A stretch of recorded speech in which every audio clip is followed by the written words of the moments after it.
किया था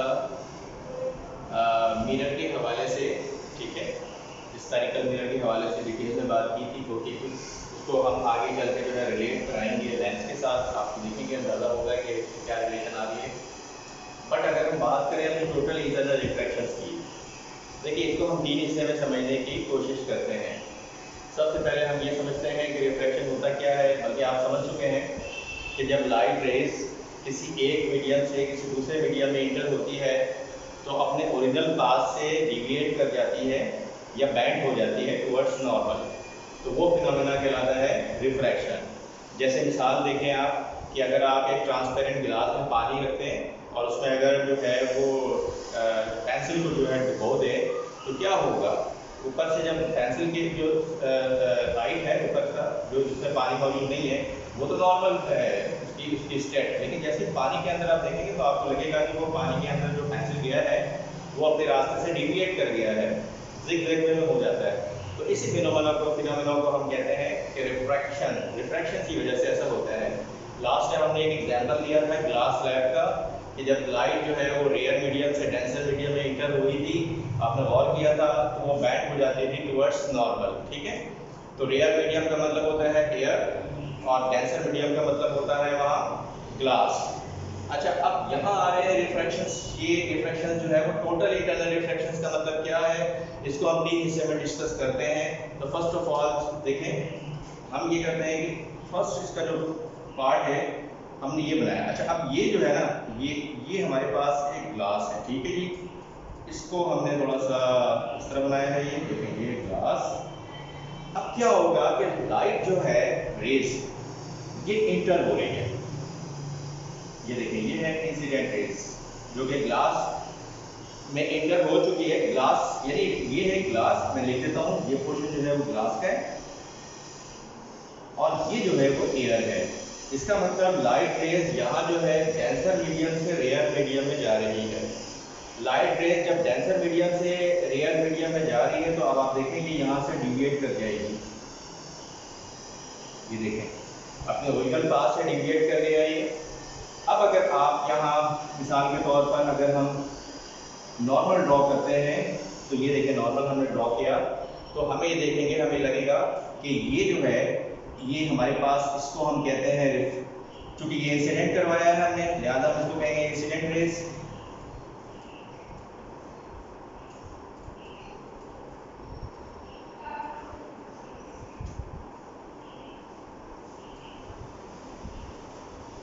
ये है हमारा इंसिडेंट रेज, ठीक है।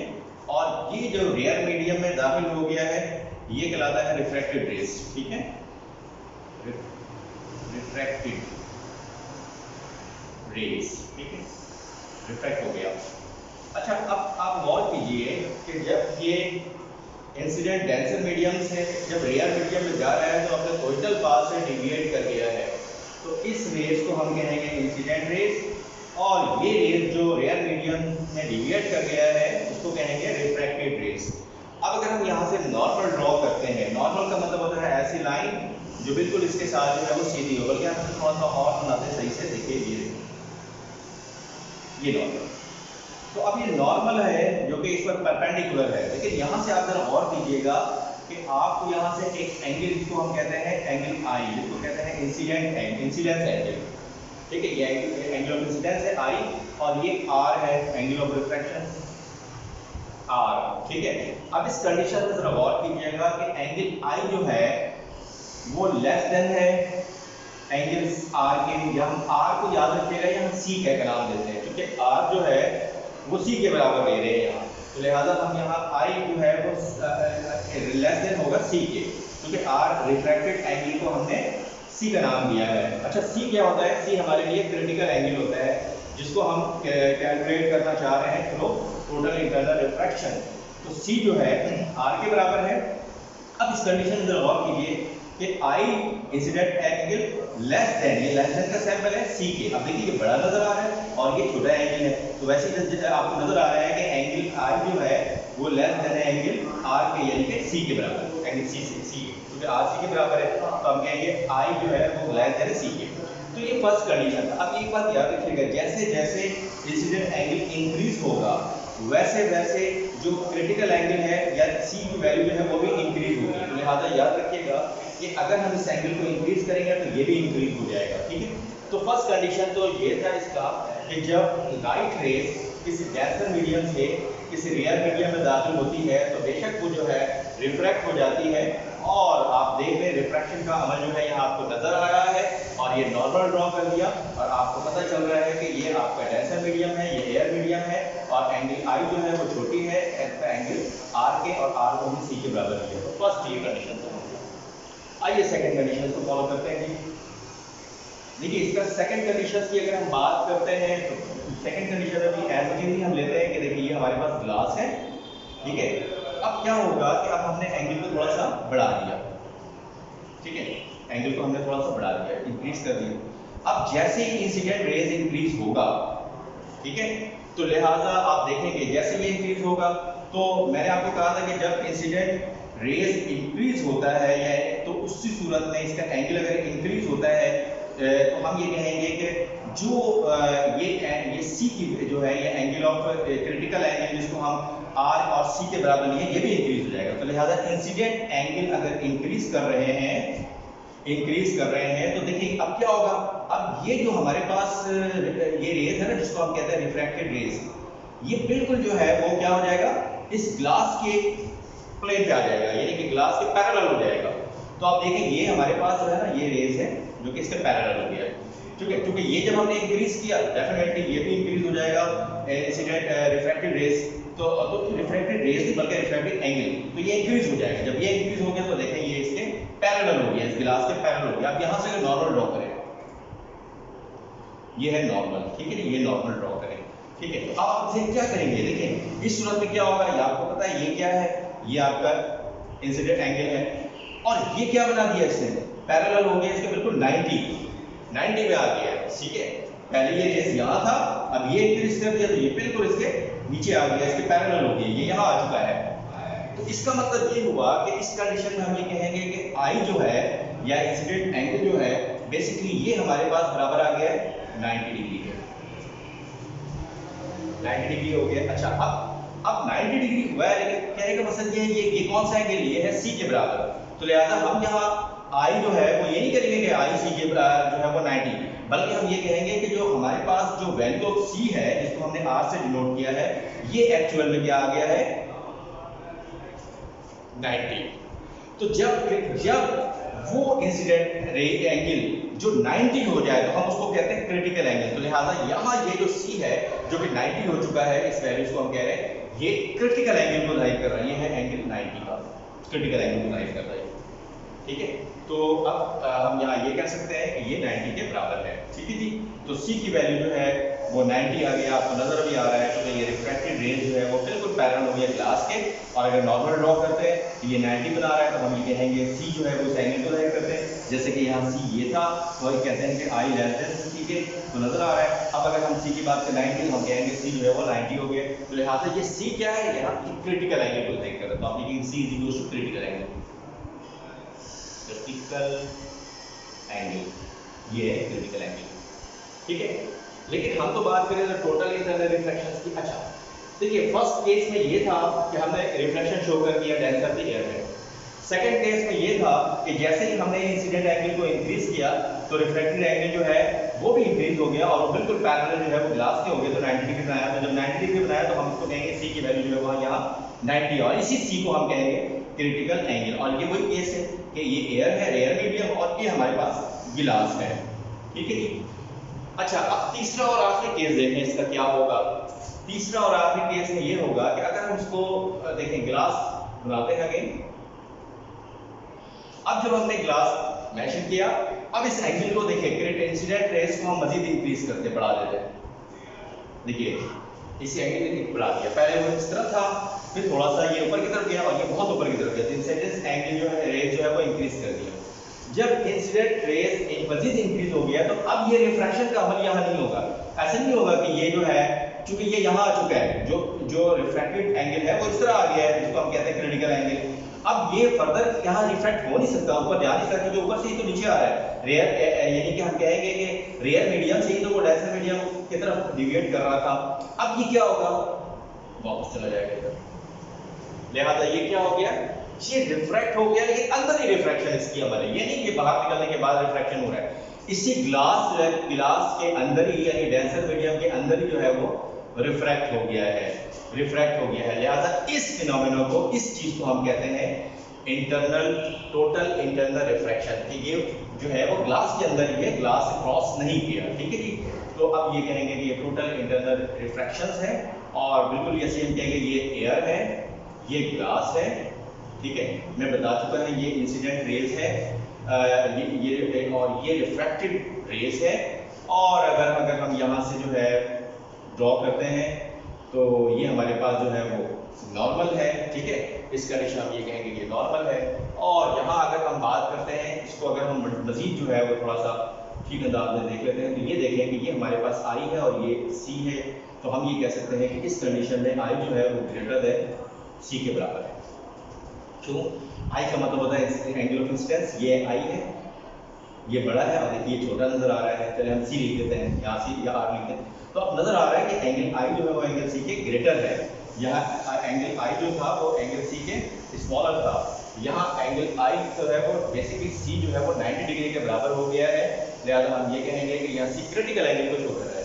यहाँ हम कहेंगे कि ये जो इंसिडेंट एंगल है ये इंक्रीज हो गया है क्रिटिकल एंगल से। लिहाजा ये अंदर ही रिफ्रैक्ट हो गया है। ग्लास, ये क्वेश्चन पूरा ग्लास का, ग्लास के अंदर ही हो गया है, ये बाहर नहीं निकल रहा है, ये जो है वो क्रॉस नहीं कर रहा है कि रियल मीडियम को जो है वो मीट कर जाए, बल्कि ये डेंसर मीडियम के अंदर ही जो है वो रिफ्रैक्ट कर गया। तो ऐसा फिनोमेना कि जिसके अंदर कोई लाइट रेज जो है वो इंसिडेंट तो होता है, लेकिन उसी मीडियम के अंदर जो है वो रिफ्रैक्ट कर जाता है, वापस आ जाता है। तो हम कहेंगे कि ये टोटल इंटरनल रिफ्रैक्शंस की जो है कंडीशंस फॉलो कर गया।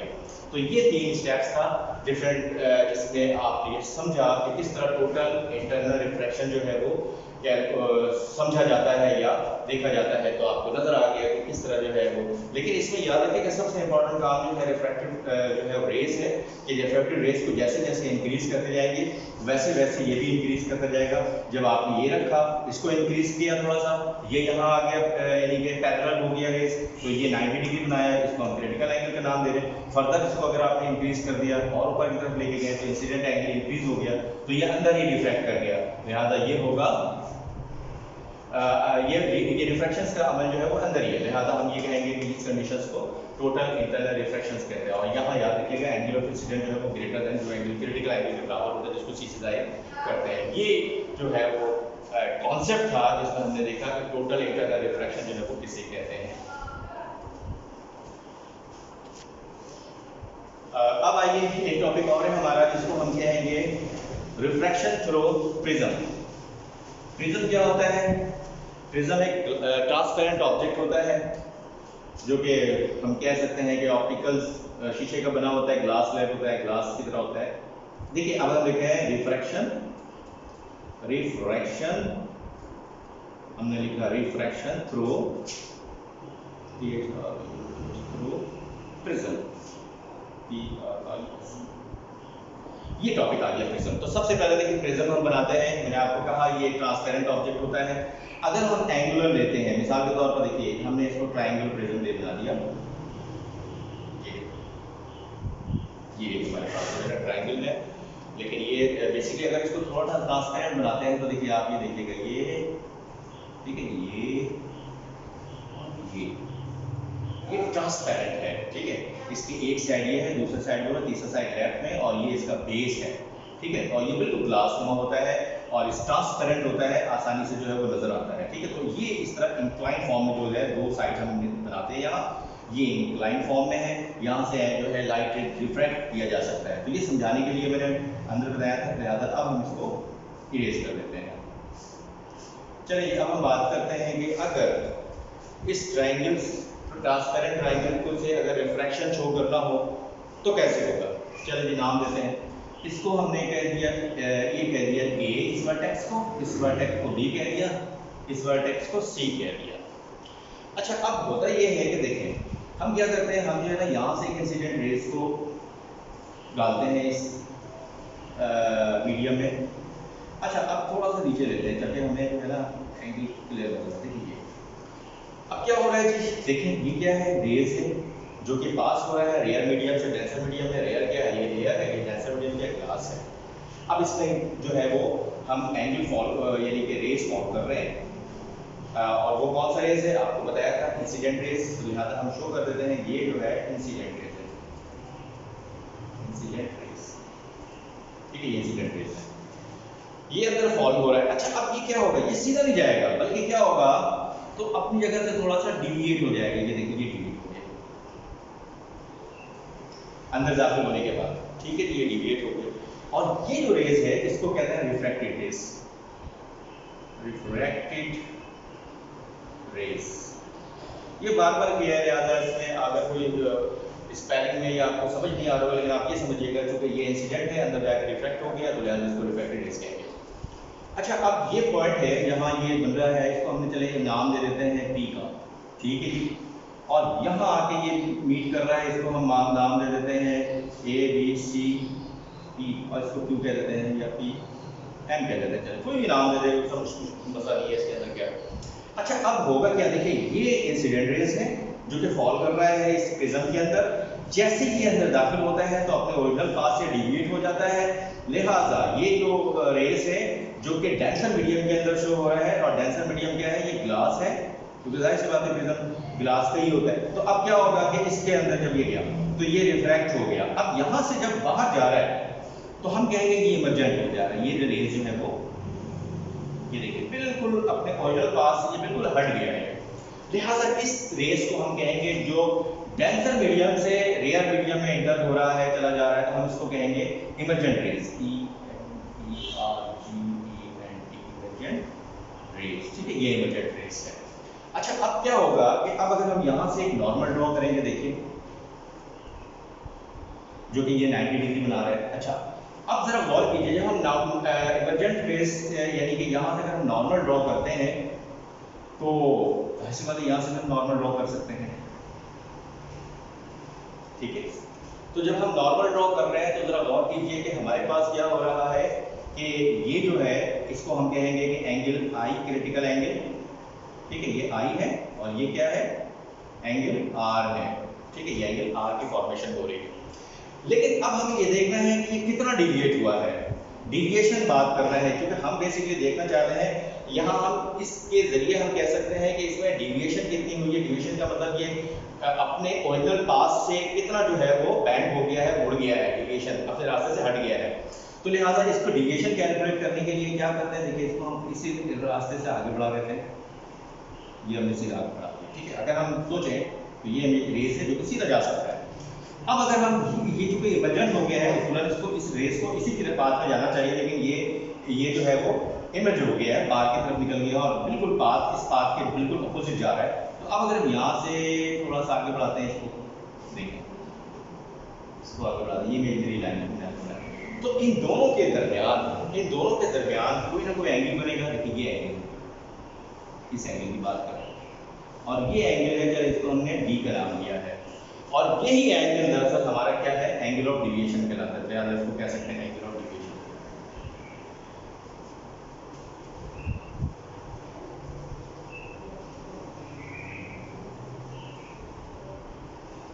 ठीक है, डिविएट कर गया,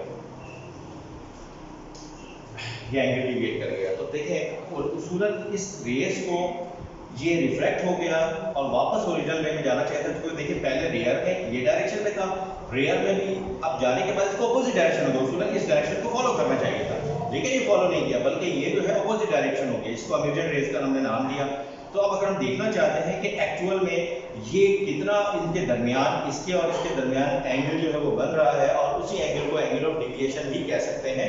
तो लिहाजा हम इसको लाइन को अगर हम इमेजिनरी लाइन समझ के आगे बढ़ा देते हैं, और ये लाइन अगर इस तरह जो है वो मूव कर रहा है, अगर इसके बिल्कुल स्ट्रेट जो है वो बढ़ा देते हैं, तो हम ये देखते हैं कि ये और इन दोनों को जो लाइन है वो इस पॉइंट पे इंटरसेक्ट कर रहा है। ये वो पॉइंट है जहां हम कहते हैं कि एक नया एंगल बन रहा है, इसी एंगल को कहते हैं एंगल ऑफ डिविएशन या डिविएशन एंगल। तो इसको हम डी से जाहिर करते हैं, तो हम ये इस तरह कैलकुलेट कर लेते हैं, और ये हमारे पास जो है वो रिफ्रैक्शंस का जो है कॉन्सेप्ट है थ्रू प्रिज्म के अंदर। थोड़ा सा रफली मैं अगेन बता देता हूँ कि देखें ए बी सी हमारे पास वर्टेक्स है ट्रांसपेरेंट ट्राइंगल का, जो कि प्रिज्म के फॉर्म में है। अब यहाँ से एक रेस फॉल कर रहे हैं, ये क्या है, रेयर मीडियम है, अंदर ग्लास है, ये जो है वो डेंसर मीडियम है। इंसिडेंट रेज जब इसके अंदर दाखिल हो रहा है तो यहाँ से अब डिविएट कर गया, रिफ्रैक्ट कर गया, रिफ्रैक्ट हो गया, इसको हम कहते हैं रिफ्रैक्शन, ठीक है, रिफ्रैक्टेड रेज। अब उसके बाद जब यहाँ से बाहर निकल रहा है तो इमर्ज हो गया है, उसको इसी रास्ते में जाना चाहिए था लेकिन नहीं जा रहा है, वो इमर्ज हो गया, इसको कहते हैं इमर्जेंट रेज। अब होगा क्या जी, अब हम ये कहते हैं कि जी अगर हम यहाँ से नॉर्मल ड्रॉ करें तो आप देखें कि यहाँ से ये एंगल आई का और एंगल आर, एंगल आई को मतलब आपको बताया था एंगल ऑफ इंसिडेंट, आर का मतलब होता है एंगल ऑफ रिफ्रैक्शन, ठीक है जी। तो अब जब यहाँ हमें ये मिल गया है तो उसके बाद फिर हम ये देखेंगे कि यहाँ से अगर नॉर्मल ड्रॉ कर रहे हैं, यहाँ भी हम नॉर्मल ड्रॉ कर रहे हैं, ठीक है जी, ये नॉर्मल यहाँ भी ड्रॉ कर रहे हैं, लेकिन याद रखें ये एंगल जो है वो बेसिकली अपोजिट होगा इस तरह। तो अब क्या होगा, यहाँ से भी नॉर्मल होगा, नॉर्मल का मतलब होता है 90 डिग्री। देखें कि इसकी बात अगर हम करते हैं ये 90 डिग्री बन रहा है, और अगर हम इसकी बात करें ये भी 90 डिग्री बन रहा है, अगर देखें ये 90 डिग्री की फॉर्मेशन हो रही है। तो अब क्या हो रहा है, बात ये है कि हम ये नहीं देखना चाहते कि 90 डिग्री बन रहा है या एंगल आई एंगल आर की पोजीशन क्या है, हम सिर्फ ये देखना चाहते हैं कि ये जो इंसिडेंट रेज है और ये जो इमर्जेंट रेज है एक दूसरे के अगेंस्ट चला गया, डायरेक्शन से चेंज हो गई है। हालांकि रियल मीडियम में आने के बाद इसको इसी डायरेक्शन को फॉलो करना चाहिए था जिस डायरेक्शन में ये एंटर हो रहा है रियल मीडियम में, ठीक है, लेकिन ये तो रियल मीडियम से बाहर चला गया। ये रियल मीडियम निकलने के बाद इस डायरेक्शन को फॉलो करने के बजाय वो दूसरी डायरेक्शन की चला गया। तो अब हम ये देखते हैं कि इसमें दरमियान एक्चुअल में एंगल कितना बन रहा है। तो नो प्रॉब्लम, अब यहाँ से इस रेस को आगे बढ़ाते हैं, ये इमर्जेंट रेस को इसको फर्दर जो है वो बैक में जो है वो आगे जो है वो ट्रेस कर रहे हैं, ट्रेस बैक कर रहे हैं। अब ये दोनों आपस में जो है जहाँ मीट कर रहा है तो हम कहेंगे कि इनके दरमियान डेविएशन जो है वो इतना है, तो लिहाजा ये एंगल बन रहा है इन दोनों के इंटरसेक्ट होने की वजह से, और ये एंगल जो है इसको कहते हैं डी, और ये एंगल ऑफ डेविएशन कहलाता है। और प्रिज्म के अंदर इसी कॉन्सेप्ट को अंडरस्टैंड किया जाता है कि एक्चुअल में एंगल ऑफ डेविएशन जो है वो कहाँ बनेगा, और रिफ्रैक्शंस के जो है इसके अंदर जो डिफरेंट रेज जो है उसका क्या फंक्शन है इस प्रिज्म के अंदर, ठीक है। तो ये था रिफ्रैक्शन थ्रू प्रिज्म जो कि आपको समझाने की कोशिश की, उम्मीद है कि आपको समझ आ गया होगा। और आज की क्लास जो है यहाँ फाइनल